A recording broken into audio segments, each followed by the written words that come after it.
I got broads in Atlanta, just to lean the family, credit cards and stamps, yeah, ain't no licks in the bank, like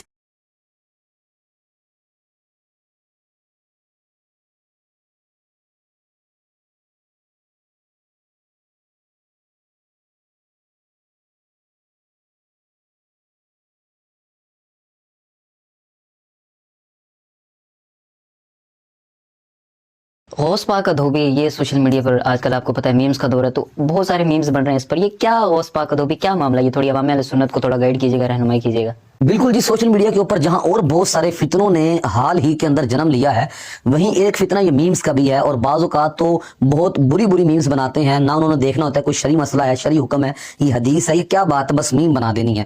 ابھی جو آپ نے بات کی غوث پاک کے دھوبی والی، میں نے بھی میمز دیکھی ہیں اس کے اوپر. اگر ہم دیکھتے ہیں نا، اچھا میمز بنانے والے کون ہیں؟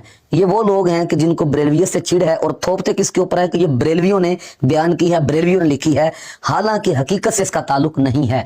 فتویٰ فقیہ ملت کے اندر حضرت مفتی جلال الدین امجی رحمۃ اللہ تعالی علیہ آپ لکھتے ہیں کہ یہ جو غوث پاک کے دھوبی والا واقعہ ہے، من گھڑت واقعہ ہے، جھوٹا واقعہ ہے. ہم اسے اعلان برات کرتے ہیں، یہ ہمارا واقعہ نہیں ہے، نہ ہی ہمارے اکابر نے اس کو لکھا ہے. اور آپ فرماتے ہیں کہ جو بندہ اس کو بیان کر رہا ہے اس کے ذمے کے اوپر ہے کہ اس کا ثبوت دے، وگرنہ اس واقعے کو بیان کرنا بند کر دے. اور مزے کی بات پتہ ہے کیا ہے؟ جو لوگ ہمارے اوپر مذاق بناتے ہیں یہ غوث پاک کا دھوبی والا واقعہ بیان کر کے، انہی لوگوں کے بزرگوں نے، انہی لوگوں کے بڑوں نے اس واقعے کو لکھا ہے. پتہ ہے کون ہے؟ اشرف علی تھانوی. اس نے اس واقعے کو لکھا ہے، غوث پاک کے دھوبی والے واقعے کو. اس کے بعد پھر لوگوں نے اپنی کتابوں کے اندر لکھا، کسی نے پھر اس کو بیان کرنا شروع کر دیا.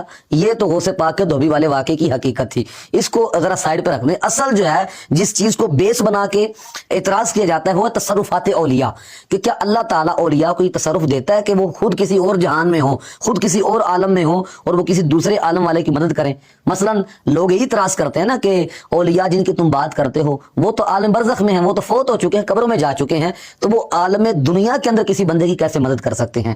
مطلب یہ سوال وہ ان کا ہوتا ہے کہ ایک جہان والا دوسرے جہان والے کی مدد کیسے کر سکتا ہے؟ ہم انشاءاللہ اس کا ثبوت آپ کو دیتے ہیں کہ ایک جہان میں رہتے ہوئے بندہ دوسرے جہان والے کی مدد کر سکتا ہے. اس کے اوپر حدیث میں سناتا ہوں. آپ مجھے بتائیے کہ ہم ابھی کس جہان میں ہیں؟ عالم دنیا کے اندر ہیں. پہلے عالم ارواح میں تھے، ابھی عالم دنیا کے اندر. جب بندہ فوت ہوتا ہے عالم برزخ کے اندر، اس کے بعد جب اٹھایا جائے گا تو عالم محشر ہوگا، قیامت کا میدان جب سجے گا. تو بہرحال ابھی ہم عالم دنیا کے اندر ہیں. آپ مجھے بتائیے، ہر بندہ اس بات کو نہیں مانتا کہ اگر ہم اپنے فوت شدگان کے لیے دعا کریں یا اصالہ ثواب کریں تو ان کو فائدہ پہنچتا ہے؟ پہنچتا ہے کہ نہیں پہنچتا؟ پہنچتا ہے. سب کا اس کے اوپر ایمان ہے، سارے اس بات کو مانتے ہیں. تو اب ہم عالم دنیا کے اندر ہیں اور دعا کس کے لیے کر رہے ہیں؟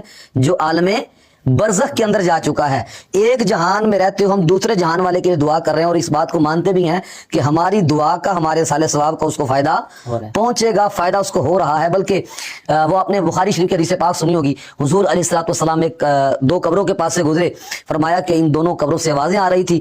حضور صلی اللہ علیہ وسلم نے ایک شاخ جس کے دو ٹکڑے کیے، ایک کو ایک قبر کے اوپر رکھا، دوسرے ٹکڑے کو دوسری قبر کے اوپر رکھا. صحابہ نے پوچھا یا رسول اللہ یہ کیا ہے؟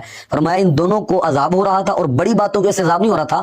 ایک چگلی کیا کرتا تھا اور دوسرا اپنے پیشاب کے چھینٹوں سے نہیں بچا کرتا تھا.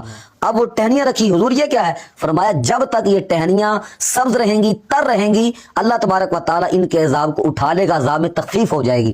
مطلب یہ ہے کہ حضور علیہ الصلوۃ والسلام عالم دنیا میں ہے اور فائدہ کس کو پہنچا رہے ہیں؟ جو کہ عالم برزخ کے اندر ہے، قبر کے اندر ہے. اور یہ تو حضور کی بات ہے نا، عام بندے کی بات ہے، دعا کی بات ہے. یہاں تو وہ ٹہنیاں بھی نفع پہنچا رہی ہیں، وہ شاخ تر بھی نفع پہنچا رہی ہے.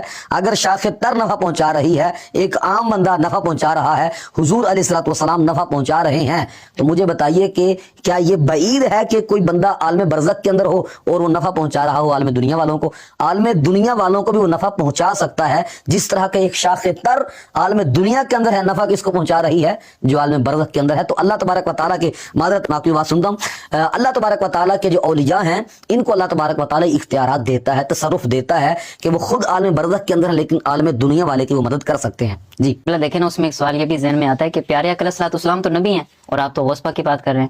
بالکل آپ نے سوال درست کیا ہے اور اس کا جواب میں پہلے سے دے چکا ہوں اگر آپ نے توجہ کی ہو تو.